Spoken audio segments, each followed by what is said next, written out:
जी बेटा अस्सलाम वालेकुम।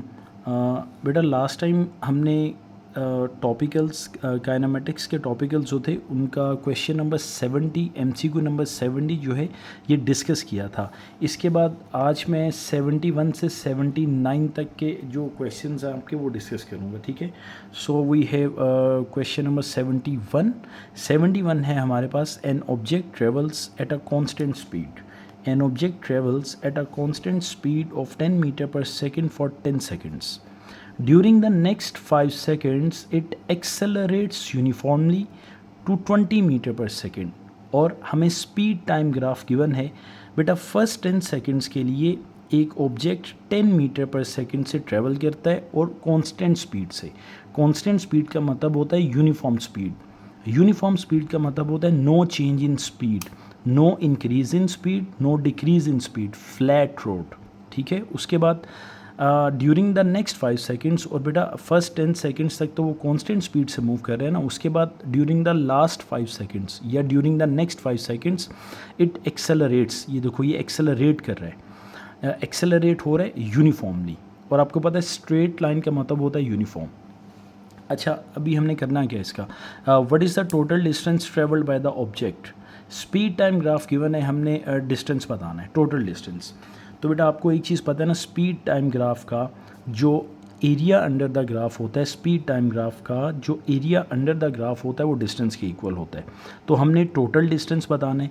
इस वजह से हम पहले इसका एक ये रेक्टेंगल बन गया ना हमारे पास, हम पहले इसका एरिया फाइंड आउट करेंगे, फिर हम एक और इमेजिनरी लाइन यहाँ तक ड्रॉ कर लेंगे जहाँ तक आपका मैक्सिमम ग्राफ ड्रॉ हुआ हुआ है क्वेश्चन के अंदर।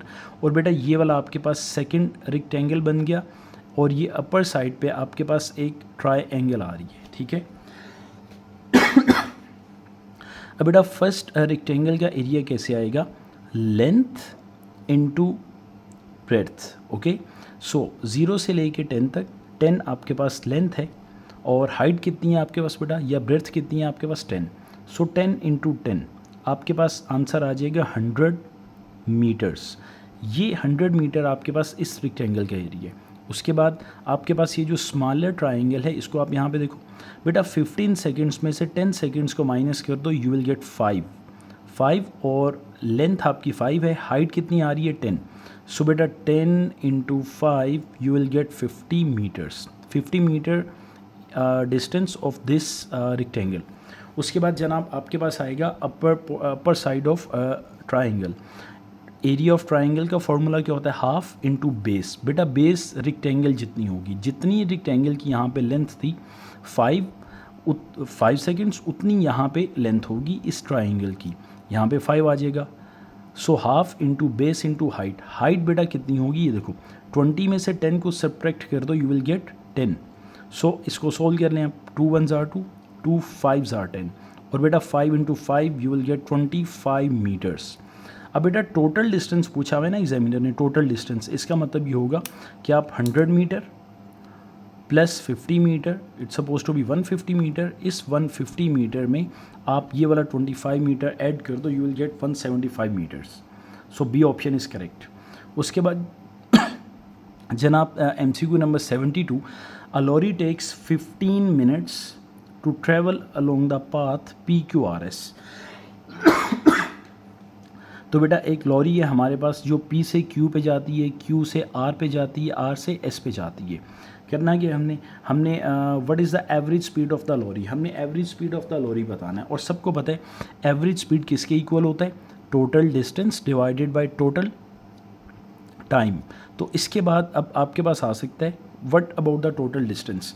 बेटा 8 + 3, 8 kilometres plus 3 kilometres is equals to 11 kilometres. 11 kilometres plus 5 kilometres you will get total distance 16 kilometres है डिवाइडेड बाय। बेटा उसके बाद देखो टाइम आपको ना मिनट्स में गिवन है 15 मिनट्स, लेकिन आप ऑप्शंस के अंदर देखो, आपको जो ऑप्शंस मिले हैं एग्जामिनर की तरफ से वहाँ पे किलोमीटर पर और लिखा हुआ है। इसका मतलब ये है कि आप इन 15 मिनट्स को भी आवर्स में कन्वर्ट करोगे।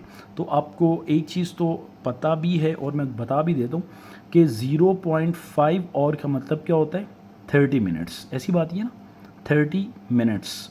और बेटा इसी तरह 0.25 आवर का मतलब क्या होता है, 15 मिनट्स। यहाँ तक बात क्लियर होगी। और इसी तरह बेटा 60 मिनट्स का मतलब क्या होता है 1 आवर। सो यहाँ पे आप 15 मिनट्स की जगह पे डायरेक्ट 0.25 आवर्स सब्सिट्यूट करोगे और आपके पास जो आंसर आएगा वो कैलकुलेट कर लेते हैं हम लोग। 16 divided by 0.25 you will gate 64 kilometre per hour. 64 बेटा D option is correct. Okay जनाब, उसके बाद MCQ number 73, an apple of mass 0.15 kg and weight 1.5 Newton falls from a tree. At one point during its fall, air resistance on the apple is 0.6 Newton upwards. Okay, what is the acceleration of the apple at this point? इस particular point पे बेटा वो acceleration पूछ रहा है जब उस पे उसकी एयर रेजिस्टेंस 0.6 न्यूटन अपवर्ड्स होती है। एग्जामिनर हमसे पूछ क्या रहे हैं, एक्सेलरेशन पूछ रहे हैं at this particular point when the air resistance acts start to acts on the apple in the upward direction of 0.60 Newton.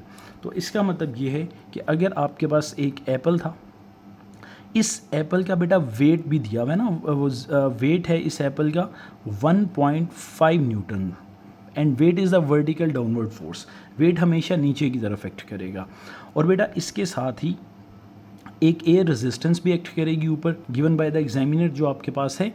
Air resistance की वैल्यू 0.60 न्यूटन्स। ओके, और आपके पास मैस ऑफ दिस एप्पल भी given है, जो आपके पास है mass is equals to 0.15 kg। तो आपने एक्सेलरेशन बताना है। तो बेटा आपके पास फॉरवर्ड फोर्स भी है, बैकवर्ड फोर्स भी है और मास भी है। So you know about the Newton's second law. वो क्या कहता है हमें, forward force minus backward force is equals to ma। तो फॉरवर्ड फोर्स बेटा हमेशा ग्रेटर मैग्नीट्यूड वाली होती है, ठीक है, या जिस तरफ ऑब्जेक्ट एक्सेलरेट करता है या फॉल करता है। तो ये एप्पल जो है ये फॉल कर रहा है in the direction of weight. Weight की डायरेक्शन भी नीचे की तरफ है और ये जो एप्पल है ये आ भी नीचे रहा है। ड्रॉप हुआ ना, ड्रॉप हो के नीचे ही आएगा टुवर्ड्स द ग्राउंड। इस वजह से यहाँ पे फॉरवर्ड फोर्स होगी आपके पास 1.5 minus air resistance is always act opposite to the weight, जो कि आपके पास 0.60 न्यूटन्स होगी। और बेटा मास कितना था ये देख सकते हो आप, 0.15 और इसके साथ ही बेटा एक्सेलरेशन है। अगर कॉम्पैक्ट हो रहा है तो मैं यहाँ पे लिख देता हूँ। बेटा सबसे पहले फॉरवर्ड फोर्स होगी आपके पास 1.5 माइनस बैकवर्ड फोर्स है आपके पास air resistance is equals to mass भी गिवन है बेटा 0.15 kg इनटू एक्सेलरेशन। सो अब आप इसको सोल्व कर सकते हो। 1.5 minus 1.5 minus 0.60 1.5 minus 0.60 you will get 0.9 बेटा 0.9 divided by 0.15 you will get 6 metre per second square. तो बेटा 6 metre per second square B option is correct. Okay, उसके बाद जनाब नेक्स्ट क्वेश्चन पे हम मूव कर रहे हैं। Question number 74, at time t1 a stone is dropped from a stationary balloon. Okay, a stone is dropped from a stationary balloon at the time t1. The stone reached the terminal velocity at the time t2. Stone reached the terminal velocity, okay, at the time t2. Which row gives the acceleration of the stone at time t1 and at time t2? बेटा acceleration at t1 given है और acceleration at t2 given है। अब बेटा suppose करो एक आपके पास stationery balloon था जिसके मतलब स्टेशनरी बैलून से आपने एक स्टोन को ड्रॉप किया। बेटा जैसे ही आप इसको ड्रॉप करने वाले थे, अबाउट टू ड्रॉप था, तो यहाँ पे इसकी स्पीड क्या होगी 0 मीटर पर सेकेंड, राइट। और जनाब इसका टाइम क्या होगा, ये देखो at the time t1 a stone is dropped, stone drop हो गया हुआ है। और जो ही आप इसको ड्रॉप करोगे ना बेटा, इसकी स्पीड फिर ज़ीरो नहीं रहेगी, इसकी स्पीड कुछ ना कुछ तो होगी, ठीक है। और इसका टाइम भी कितना होगा यहाँ पे t1, बात क्लियर होगी। उसके बाद the stone reach the terminal velocity, और स्टोन टर्मिनल वेलोसिटी अचीव कर लेते हैं। इसका मतलब ये हुआ कि बेटा एक स्टोन है जिसको आपने ड्रॉप किया, ड्रॉप करना है या ड्रॉप कर चुके हो आप लोग, ठीक है। एक और कॉन्सेप्ट है वो देख लें बेटा। इस स्टोन का वेट हमेशा नीचे की तरफ एक्ट करेगा, because weight is the vertical downward force, pull of earth, okay. और बेटा टर्मिनल वेलोसिटी अचीव ही तब होती है जब एयर रेजिस्टेंस प्रेजेंट हो। विदाउट एयर रेजिस्टेंस तो टर्मिनल वेलोसिटी अचीव हो ही नहीं सकती, तब तो वैक्यूम होता है, इवैक्यूएटेड स्पेस होता है वहाँ पे। इस वजह से वेट के ऑपोजिट यहाँ पे एयर रेजिस्टेंस भी एक्ट करेगी। यहाँ तक बात क्लियर होगी। अब बेटा एक चीज़ देखो, जैसे ही आपने इस बॉल को ड्रॉप किया, जैसे ही ड्रॉप किया, इसकी स्पीड 0 मीटर पर सेकंड से चेंज होके कुछ ना कुछ तो होगी। फॉर एग्जांपल यहाँ पे होगी 5 मीटर पर सेकंड। सपोज़ कर लो यहाँ पे 0 थी जब आपने ड्रॉप करने वाले थे आप, और उसके बाद इसकी स्पीड चेंज होके 5 मीटर पर सेकंड हो गई, और अपवर्ड एयर रेजिस्टेंस भी यहाँ पे कुछ ना कुछ होगी। फॉर एग्जांपल यहाँ पे 2 न्यूटन अपवर्ड रेजिस्टेंस है और वेट इसका कोई ना कोई एक्ट कर रहा है। सपोज़ कर लो यहाँ पे वेट भी आप लोग 10 न्यूटन सपोज़ कर लो, किसी भी स्टोन का, जो मर्जी सपोज़ कर सकते हो, ठीक है। बताना मैं ये चाह रहा हूँ, when the speed or velocity will change from 0 meter per second to 5 meter per second, then speed होगी तो एयर रेजिस्टेंस भी होगी। इफ़ स्पीड 0 तो एयर रेजिस्टेंस भी 0, because air resistance is directly proportional to the speed. Speed ज़्यादा तो air resistance भी ज़्यादा। इसका मतलब है जब स्पीड आपकी 0 मीटर पर सेकंड से 5 मीटर पर सेकंड हुई तो एयर रेजिस्टेंस भी आपकी 0 से, यहाँ पे एयर रेजिस्टेंस आपकी ना स्टार्ट पे 0 न्यूटन थी, 0 न्यूटन से 2 न्यूटन हो गई। अच्छा, आपको एक चीज़ अब पता है कि ऑब्जेक्ट इज़ एक्सेलरेटिंग ना, ऑब्जेक्ट इज़ एक्सेलरेटिंग डाउनवर्ड, तो इसका मतलब ये हुआ फोर्सेस आर नॉट बैलेंस्ड, ठीक है। तो इसमें कोई ना कोई एक्सेलरेशन तो होगा, T1 पे कोई ना कोई एक्सेलरेशन तो होगा। तो इसका मतलब ये हुआ कि आपके पास जो एक्सेलरेशन है T1 है वो 0 तो नहीं हो सकता, ये ऑप्शन तो इनकरेक्ट है। और बेटा B 10 हो सकता है, सी ऑप्शन एक्सेलरेशन है T1 0, नो बेटा ऑब्जेक्ट मूव कर रहा है ना, फॉल कर रहा है, तो एक्सेलरेशन 0 नहीं हो सकता, और फोर्सेस भी बैलेंस नहीं है, ठीक है। और जनाब इसके बाद देखिएगा एक्सेलरेशन है T1 10 मीटर पर सेकंड हो सकता है। और चले बेटा ये बी और सी ऑप्शन देखते हैं। अब देखो ऑब्जेक्ट नीचे आ रहा है और एक पॉइंट ऐसा आएगा when the air resistance will be equal to the weight. Air resistance भी आपके पास 10 न्यूटन हो जाएगी और वेट भी आपके पास 10 न्यूटन हो जाएगा, और रिजल्टेंट फोर्स क्या होगी बेटा 0 न्यूटन। इसका मतलब ये होगा इस पोजीशन के ऊपर आके object achieve the terminal velocity. Terminal velocity का मतलब ये होता है कि तब ऑब्जेक्ट जो है एक्सेलरेट भी नहीं करता, उसकी रिजल्टेंट फोर्स भी 0 होती है और उसका एक्सेलरेशन भी क्या होता है 0। सो बेटा क्वेश्चन में लिखा हुआ है the stone reach the terminal velocity at the time T2। सो बेटा जब एक्सेलरेशन 0 होगा, जब रिजल्टेंट फोर्स 0 होगी, when the object will achieve the terminal velocity, तो यहाँ पे आके टाइम T2 होगा। यहाँ तक बात क्लियर होगी। अब ऑप्शंस देख लें आप। Acceleration at T2, acceleration at T2 बेटा बी ऑप्शन देखो, एक्सेलरेशन एट T2 0 है, बिल्कुल ठीक है। और acceleration at T1 when the speed was increasing from 0 metre per second to 5 metre per second हमने सपोज किया था, तब उसका एक्सेलरेशन 10 होगा। Yes perfect. लेकिन बेटा डी ऑप्शन देखो, एक्सेलरेशन एट T2 कभी भी 10 नहीं हो सकता, क्योंकि जब भी ऑब्जेक्ट टर्मिनल वेलोसिटी अचीव कर लेता है उसका एक्सेलरेशन 0 हो जाता है। So B option is the best answer, क्योंकि हम यहाँ पे एग्जैक्ट वैल्यू नहीं निकाल सकते एक्सेलरेशन की। हाँ, हम ये ज़रूर सोच सकते हैं कि motion under the gravitational force, तो वहाँ पे एक्सेलरेशन हमेशा 10 मीटर पर सेकंड स्क्वायर होता है। लेकिन बेटा हमें अभी एयर रेजिस्टेंस जो एक्ट कर रही है अपवर्ड्स, उसकी एग्जैक्ट वैल्यू तो नहीं पता ना, और the density of air is not uniform, तो हम कैसे बता सकते हैं। और हमें एग्जैक्ट हाइट भी नहीं नोन, हमें सपोज वैल्यूज़ लेके ये क्वेश्चन सोल्व करना पड़ेगा। So according to our conceptual approach B option is the best answer. उसके बाद जनाब question number 75, the graph shows how the speed of a car varies with time. Speed time graph given है and speed of the car कैसे vary कर रही है ये हमने बताना है।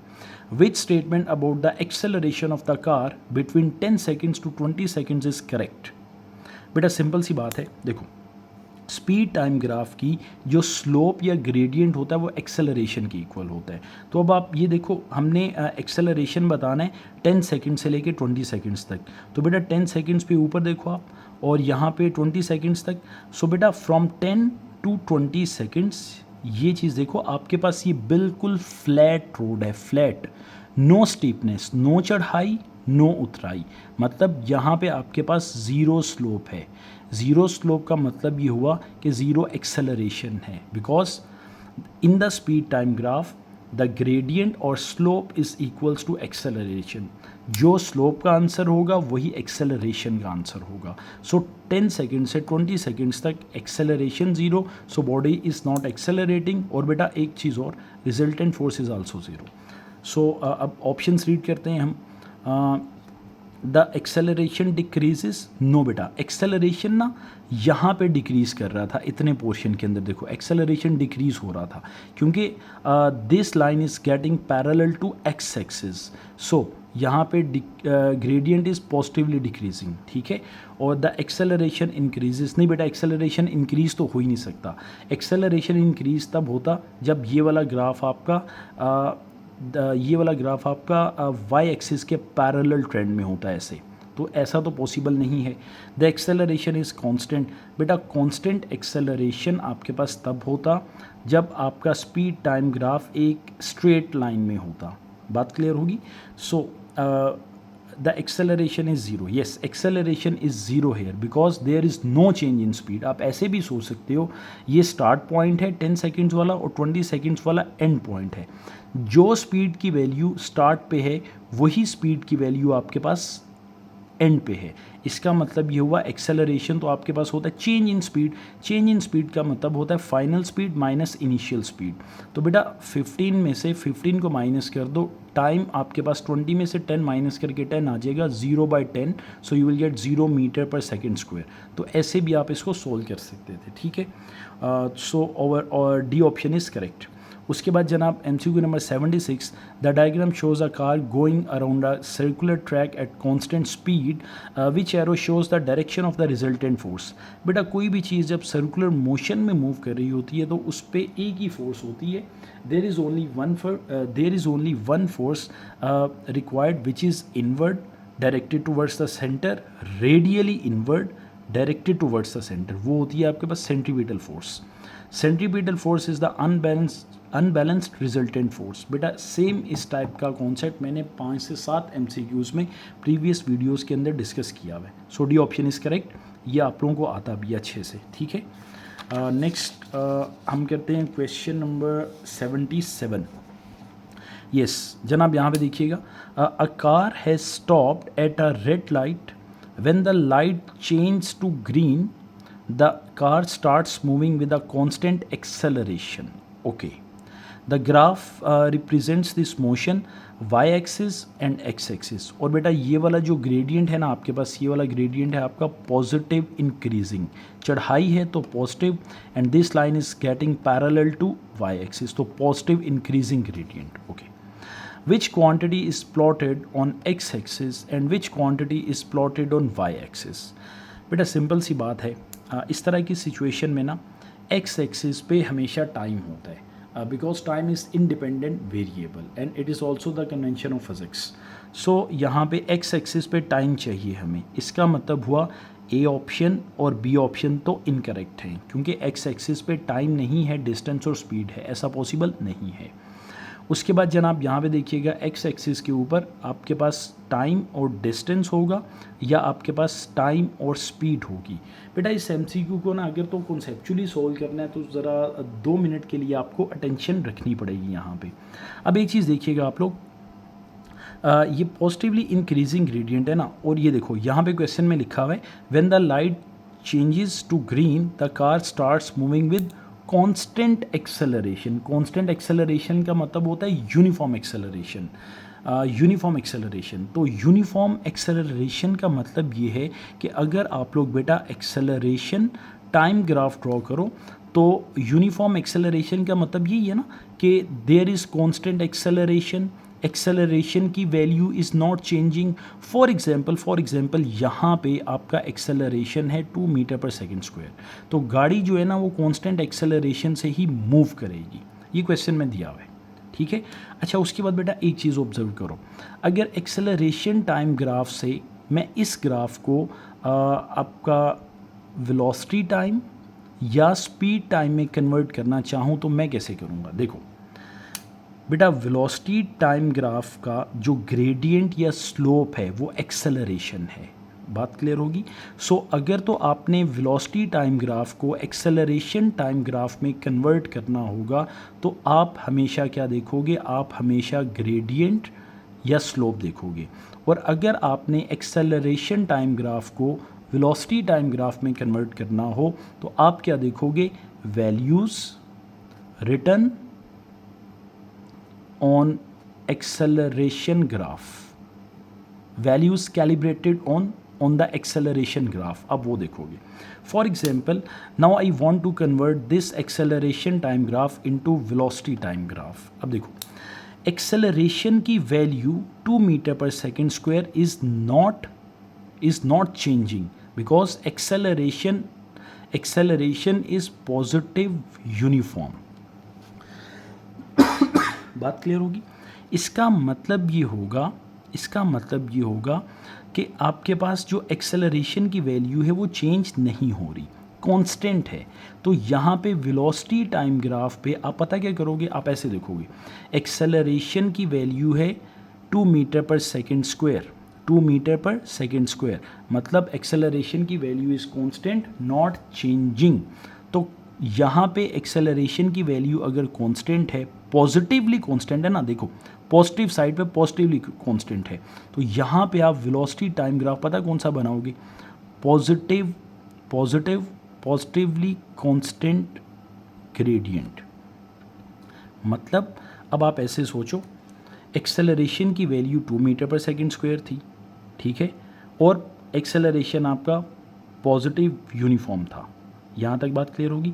एक्सेलरेशन की वैल्यू पॉजिटिव यूनिफॉर्म और वेलोसिटी टाइम ग्राफ जो आप ड्रॉ करोगे वो भी आपका पॉजिटिव यूनिफॉर्म होना चाहिए। तो बेटा ये स्ट्रेट लाइन है, सॉरी चढ़ाई है तो पॉजिटिव, स्ट्रेट लाइन है तो यूनिफॉर्म। बात क्लियर होगी ना? तो यहाँ पे देखो, इसका अगर एक्सेलरेशन आप देखो तो इसका एक्सेलरेशन क्या होता है? हमेशा पॉजिटिव यूनिफॉर्म, मतलब कांस्टेंट। तो ये वाला कांस्टेंट आपके पास ये है। बात समझ में आ गई? ये मुश्किल क्वेश्चन था। उसके बाद देखो, अगर आप इस वेलोसिटी टाइम ग्राफ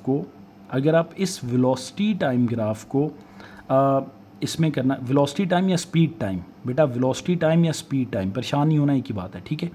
अच्छा आप देखो, अगर आप इस स्पीड टाइम ग्राफ को या वेलोसिटी टाइम ग्राफ को कन्वर्ट करना चाह रहे हो डिस्टेंस टाइम में, तो बेटा सपोज़ करो यहाँ पे एक डिस्टेंस है और यहाँ पे टाइम है, ठीक है। अच्छा आप देखो, वेलोसिटी टाइम ग्राफ को जब भी डिस्टेंस टाइम ग्राफ में करना होगा तो आप क्या देखोगे? आप स्पीड के ग्राफ की वैल्यूज़ को देखोगे, स्लोप को नहीं देखोगे, वैल्यूज़ को देखोगे। अब देखो, स्पीड की वैल्यू यहाँ पे क्या हो रही है? 0 से सपोज करो 10 मीटर पर सेकेंड पे जा रही है। सो स्पीड की value is positively increasing. I am not talking about the gradient, I am talking about the value. Speed की value is positively increasing. If the value of speed is positively increasing, then यहाँ पे जो graph बनेगा ना आपका, वो कौन सा बनेगा? Positively increasing gradient. तो ये ग्राफ देख सकते हो ना आप, this is the positively increasing gradient. चढ़ाई है तो positive, this line is getting parallel to Y axis, तो इंक्रीजिंग ग्रेडियंट। सो इस एक्सिस के ऊपर डिस्टेंस और टाइम होगा।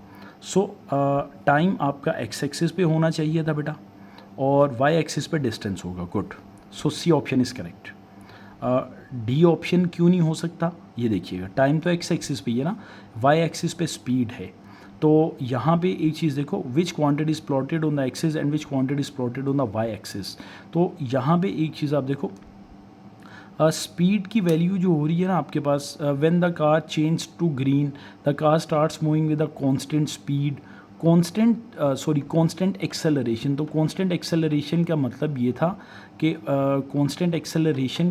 ये था कि गाड़ी किस स्पीड से मूव कर रही है। तो बेटा ये एक्चुअली पता क्या हो रहा है, स्पीड की डायरेक्शन कोई नहीं होती, और अगर गाड़ी ने मूव करना स्टार्ट किया तो ऑटोमेटिकली उसकी तो कोई ना कोई डायरेक्शन होगी, तो वो आपका वेलोसिटी टाइम ग्राफ बनेगा, ना कि स्पीड टाइम। तो यहाँ पे इन्होंने स्पीड टाइम दिया हुआ है। सो हम ये ऑप्शन करेक्ट नहीं है इस हिसाब से, क्योंकि जब भी गाड़ी एक्सेलरेट करती है, जब गाड़ी रेड लाइट पे थी और जब ग्रीन लाइट होगी, आकाश स्टार्ट्स टू ट्रेवल, तो किसी ना किसी डायरेक्शन में तो मूव हुई होगी ना। तो इसका मतलब ये है कि उसकी वेलोसिटी जो है वो चेंज हुई तो एक्सेलरेशन आया।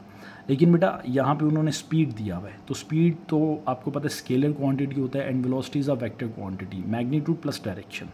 ओके उसके बाद जनाब MCQ number 78, the graph shows the distance time graph for a car travelling in a straight line in which region is the car decelerating. बेटा डिस्टेंस टाइम ग्राफ गिवन है और आप सबको पता है डिस्टेंस टाइम ग्राफ की जो slope होती है वो किसके इक्वल होती है, स्पीड के इक्वल होती है। तो अब आप बेटा देखो ए पॉइंट पे, ए रीजन के अंदर आपके पास स्पीड इज़ पॉजिटिवली इंक्रीजिंग। उसके बाद बेटा बी लाइन आपके पास स्ट्रेट है, चढ़ाई है तो पॉजिटिव, स्ट्रेट लाइन है तो यूनिफॉर्म। तो ये तो नहीं होगा ना positive uniform slope positive uniform speed, ऐसा तो नहीं है। उसने हमसे डिसलरेटिंग पूछा हुआ है। तो बेटा इस सी पॉइंट को देखो आप लोग, सी पॉइंट को, सी पॉइंट पे क्या हो रहा है, सी पॉइंट के ऊपर this line is getting parallel to X axis. So चढ़ाई है तो positive and this line is getting parallel to X axis, so positively decreasing या पॉजिटिवली डिसलरेटिंग। सो यहाँ पे स्पीड आपकी रिड्यूस हो रही है और यहाँ पे आपकी ज़ीरो स्पीड है, ज़ीरो स्लोप तो ज़ीरो स्पीड डी पे। तो C option is the best answer. उसके बाद जनाब नेक्स्ट देखिएगा, two aluminium spheres P and Q of masses 0.50 kg and 1.0 kg respectively are released at the same time for the same height. Why do they have the same acceleration? बेटा एक आपके पास aluminium sphere P है और एक आपके पास Q है, और जनाब आपके पास जो P है उसका मास गिवन है 0.5 kg और जो आपके पास Q है उसका मास गिवन है आपके पास 1 kg, are released at the same time. इन दोनों P और Q को हमने सेम टाइम पे रिलीज़ किया है फ्रॉम द सेम हाइट, और इनकी हाइट भी क्या है, P और Q की same height is same, time is same. Why do they have the same acceleration, और फिर भी इनका एक्सेलरेशन सेम है। तो बेटा इसको करने का एक ही तरीका है कि जब हम किसी भी चीज़ को ड्रॉप करते हैं तो एक फोर्स जो वेट है वो उस पर ज़रूर एक्ट करता है। तो इसका मतलब ये हुआ इस P पे भी वेट एक्ट कर रहा है और जनाब इस Q पे भी एक वेट एक्ट कर रहा है। तो वेट क्या होता है, weight is the vertical downward force, सबको पता है। तो बेटा वेट का फॉर्मूला क्या होता है, W is equals to mg। यहाँ पे भी लिखो आप लोग W is equals to mg। अब जनाब एक चीज़ देखिएगा, वेट का मतलब होता है, वेट का मतलब होता है force, force force. Okay weight is the vertical downward force जो इस एल्यूमिनियम सफ़ियर P और Q पे एक्ट कर रही है। उसके बाद जनाब एक चीज़ देखें, इन दोनों मोशन पे मतलब उन्होंने पूरी इंफॉर्मेशन दी हुई है कि P and Q of masses 0.50 kg and 1 kg respectively are released at the same time from the same height. Why do they have the same acceleration? लेकिन P और Q को बेटा सेम टाइम पे same height पे release किया, उनके message different थे तब भी उनका एक्सेलरेशन सेम है। तो बेटा एक एलिफेंट को ड्रॉप कर दो या एक टिश्यू पेपर को ड्रॉप कर दो, motion under the gravitational force only when there is no air, तो दोनों चीज़ें सेम एक्सेलरेशन क्रिएट करेंगी जो कि आपके पास 10 मीटर पर सेकेंड स्क्वायर होगा। यहाँ तक बात क्लियर होगी ना। ये कॉन्सेप्ट हमने काफ़ी डिटेल में क्लास में डिस्कस किया हुआ है, इस वजह से भी मैं ज़रा तेज़ी से बता रहा हूँ। तो उसके बाद बेटा आपको पता है फ्री फॉल के अंदर एक्सेलरेशन किसी भी पॉइंट के ऊपर just before hitting the ground आपके पास 10 मीटर पर सेकेंड स्क्वायर होता है या almost 9.81 metre per second square होता है। इस वजह से मैस इसका कितना है 0.5 इंटू 10 ले रहा हूँ मैं जी को, ठीक है। और यहाँ पे देखिए बेटा weight is equals to mass कितना है इसका 1 इंटू ग्रेविटी कितनी है आपके पास, ये ग्रेविटेशनल एक्सेलरेशन कितना है आपके पास 10। अब बेटा एक चीज़ देखो, वेट 10 5s are 50 और बेटा 1 के बाद डेसिमल यहाँ पे 5.0। बेटा P पे कितनी फोर्स कितना वेट एक्ट कर रहा है 5 न्यूटन, और Q पे कितना वेट एक्ट करेगा 10 न्यूटन। इसका मतलब ये हुआ जो वेट या जो फोर्स इस Q पे एक्ट कर रही है वो 10 न्यूटन है और जो P पे एक्ट कर रही है वो 5 न्यूटन है। Q की फोर्स आपकी डबल है, Q की फोर्स आपकी क्या है डबल, क्योंकि इसका मास कितना था डबल। P का मास कितना था 0.5, Q का मास कितना था 1 kg। तो 1 kg पे डबल फोर्स लगेगी। ठीक है, अब देख लेते हैं, ऑप्शंस रीड करते हैं। The density of P is equal to the density of Q। बेटा प्रेशर की तो बात ही नहीं हम कर रहे हैं ना, डेंसिटी कहाँ से आ जाएगी, wrong. The force on P is equal to the force on Q। बेटा ऐसा पॉसिबल ही नहीं है क्योंकि इनके मैसेज डिफरेंट हैं। सो बी ऑप्शन भी इनकरेक्ट। सी ऑप्शन देखिएगा please, the force on Q is double the force on P। Yes, Q पे फोर्स डबल लग रही है as compare to P। So C option हो सकता है। आगे देखते हैं, डी ऑप्शन है, the gravitational field strength for Q is double that for P। No बेटा, यहाँ पे सी ऑप्शन इज करेक्ट है। ग्रेविटेशनल फील्ड स्ट्रेंथ का मतलब होता है g is equals to force acting per unit mass, या इसका मतलब होता है minus GM/r², not in our syllabus. ठीक है, और वैसे भी ग्रेविटेशनल फील्ड स्ट्रेंथ जो है ना वो सेम नहीं होगी, उसके लिए 1 से 2 अजम्पशंस या कंडीशंस और होती हैं, that is not in our syllabus. So I hope आपको समझ आया होगा अच्छे तरीके से। और बेटा इसके बाद जो नेक्स्ट वीडियो होगी मेरी डायनामिक्स की या बाकी सभी चैप्टर्स की, I will make all the next videos on the projector as well. ठीक है, जैसा कि आप लोगों ने कहा था। So thank you so much, see you bye tomorrow इंशाल्लाह। अल्लाह हाफ़िज़।